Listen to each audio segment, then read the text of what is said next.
Jesse James built an empire on chaos. Monster Garage made him one of the most watched men in America, but in 2010, everything collapsed. His marriage to Sandra Bullock ended in public humiliation.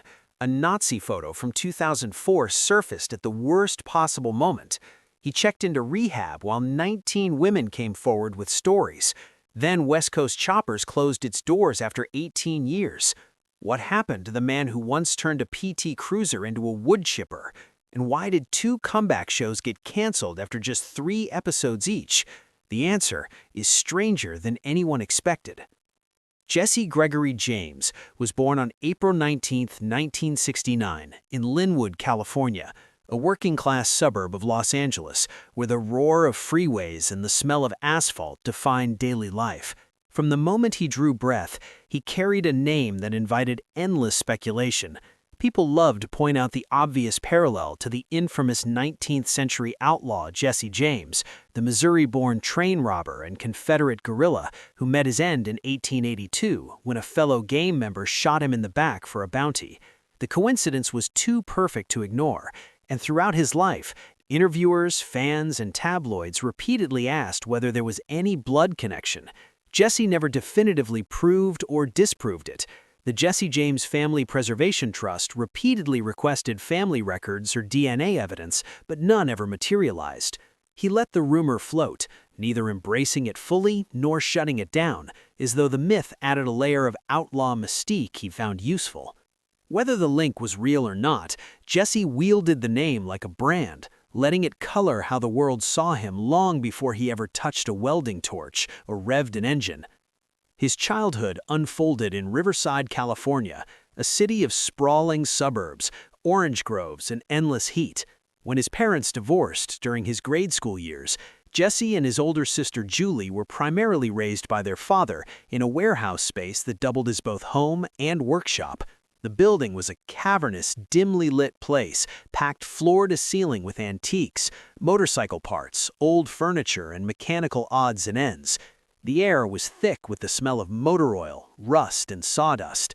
Jesse spent countless hours wandering the aisles, climbing over crates, and poking at half-disassembled engines. It was less a traditional home and more an industrial playground, a place where broken things waited to be fixed. At age 7, he received his first mini-bike, a small, sputtering machine that became his first real taste of speed and freedom. By high school, he was already working in his mother's garage, bending exhaust pipes, welding brackets, and fabricating makeshift parts from scrap.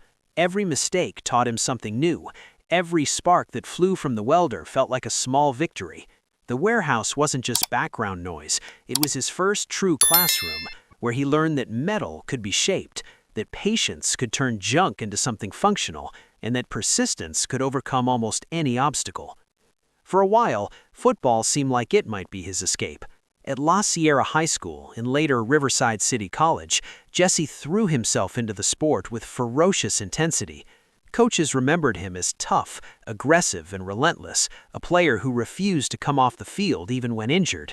He loved the physicality, the camaraderie, the feeling of pushing his body to the limit. But 2 serious injuries ended that dream before it could fully take root. First came a torn knee ligament that required surgery and months of rehabilitation. Then another blow, details of which he rarely discussed, forced him off the field for good. The loss was crushing. Football had given him identity, structure, and a sense of belonging. Without it, he felt adrift, but the discipline and mental toughness he gained on the field never left him.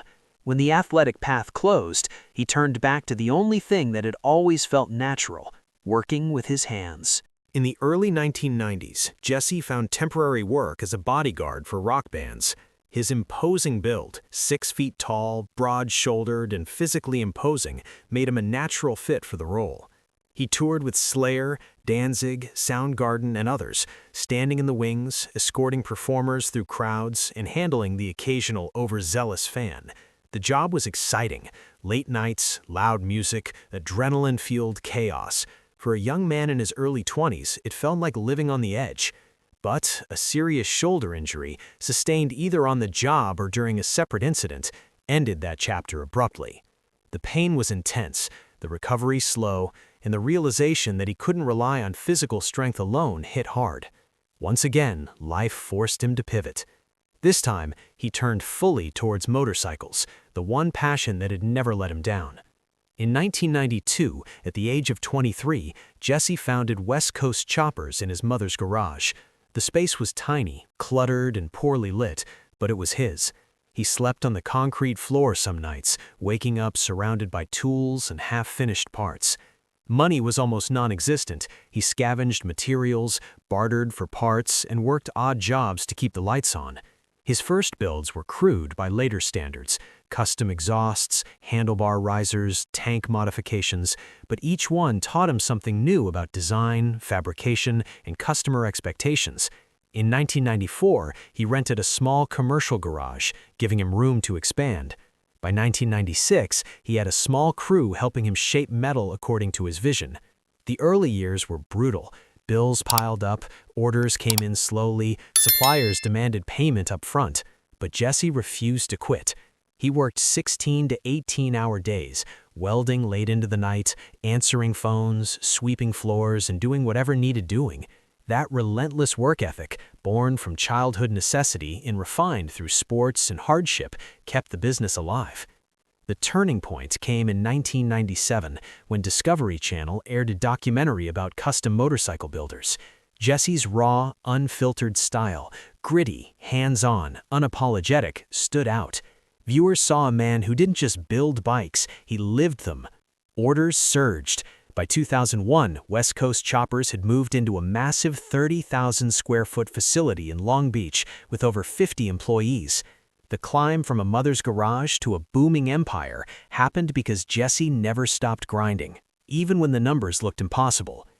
His motorcycles were instantly recognizable. They rejected the chrome-heavy, over-polished aesthetic popular in the 1990s chopper scene. Instead, Jesse's bikes were raw, elongated, stripped-down machines with stretched frames, oversized rear tires, and aggressive lines that exuded power and attitude. Every tank was hammered by hand, every frame built for a single rider. The style felt muscular and fearless, designed for people who didn't care about trends. They wanted something that looked like it could survive a war. By 2003, the signature Iron Cross logo, often mistaken for the Iron Cross, but actually inspired by the Maltese Cross, became a symbol of rebellion. It appeared on tanks, t-shirts, and eventually everything from sneakers to belt buckles. Jesse deliberately kept production low, only about 20 bikes per year. Prices ranged from $60,000 to $150,000, and wait lists stretched months or even years. He believed scarcity created value, and he was right. Customers waited eagerly, knowing they were buying something rare and personal. This approach avoided the pitfalls of mass production and kept the focus on craftsmanship.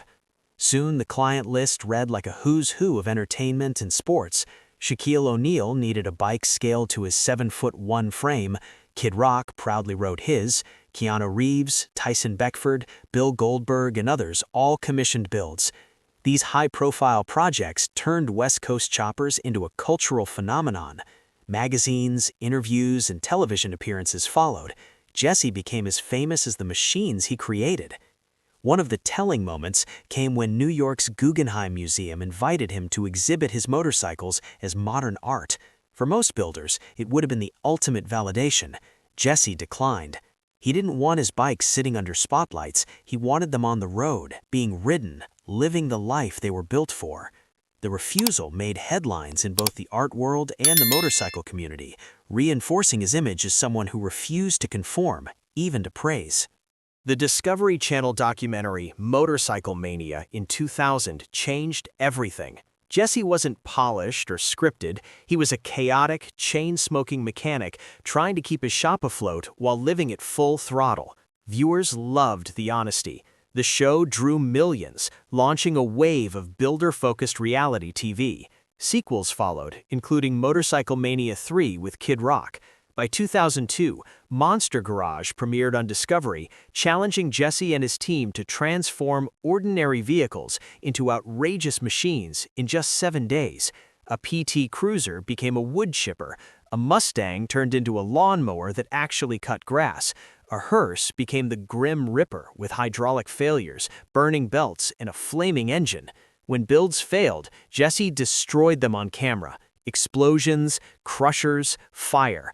Over 2 million viewers tuned in weekly, making it a cultural phenomenon. His temper became legendary. He yelled, smashed tools, fired people on the spot. Behind the outbursts was a deep hatred of failure and an obsession with perfection. The pressure on the team was immense, but successes were unforgettable. The school bus rock climber crawled over boulders like a monster. The Chevy Impala Zamboni resurfaced ice with ridiculous precision.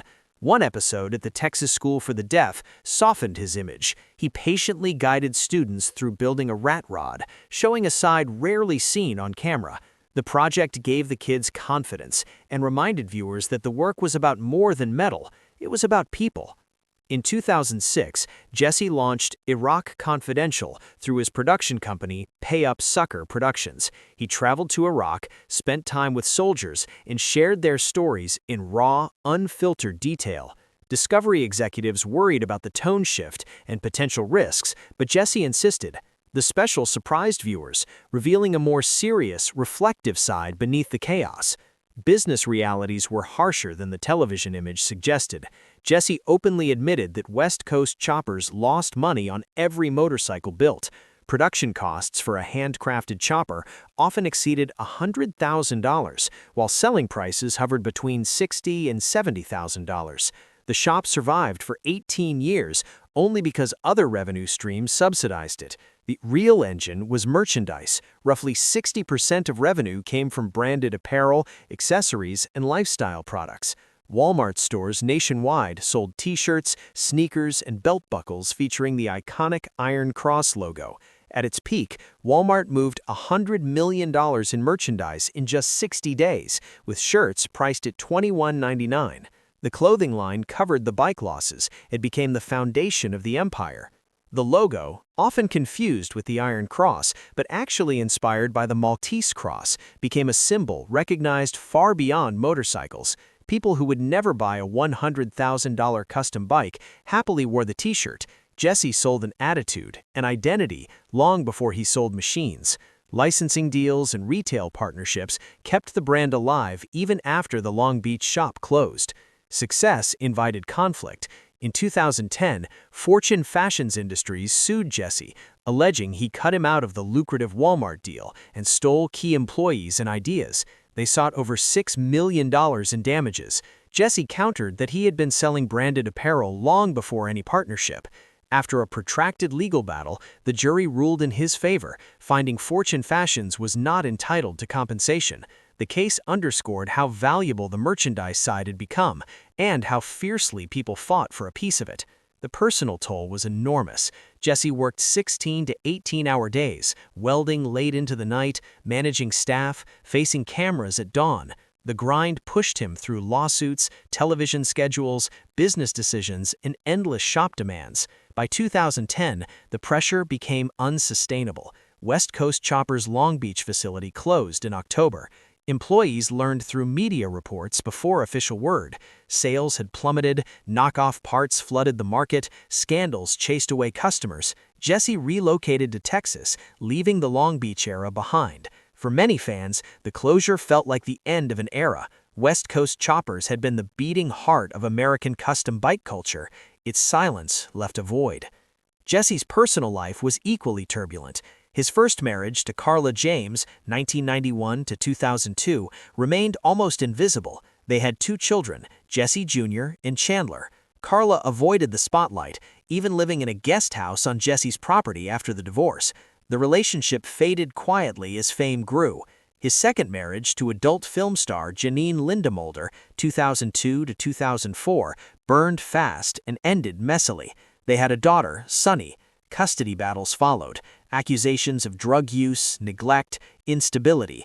Janine's 2009 federal prison sentence for tax evasion left Sunny in Jesse's care. Janine later accused Jesse of sabotage. Her ex-husband Jeremy recanted a negative letter allegedly coerced by Jesse.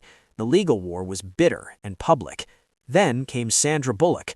They met in December 2003 when she brought her godson to West Coast Choppers. Their connection was instant. They married July 16, 2005 in Santa Barbara. Sandra embraced Jesse's children, Chandler, Jesse Jr., and Sonny, standing by during the Sonny custody fight. In December 2009, they won full custody. Sandra bought a home in Austin to provide stability. She became a daily presence, helping the children navigate difficult years. The fracture came in 2010. In March, Michelle McGee claimed an 11-month affair, saying Jesse told her he and Sandra were separated. More women followed. Melissa Smith, 2 years from 2006, Brigitte Daguerre, 1 year. Jesse admitted repeated infidelity, attributing it to childhood trauma, self-destruction, and sex addiction. He entered Sierra Tucson Rehab in April 2010. Sandra filed divorce April 23, 2010, ending their 5-year marriage. A 2004 photo resurfaced, Jesse in a Nazi Waffen SS cap, arm raised in salute. His lawyer said it was a joke cap from his Jewish godfather. Jesse claimed it was meant to shock friends. Timing, amid McGee's Nazi-themed photos, amplified outrage. 2007 settlement, $725,000 to a West Coast Choppers executive, alleging unwanted advances, 2006 to 2007, no admission of guilt. 2010, West Coast Choppers closed, Jesse moved to Texas. 2012, Jesse James' Outlaw Garage, canceled after 3 episodes. Jesse's furious blog post accused Discovery of faking television. Austin Speed Shop Show, 3 episodes, canceled.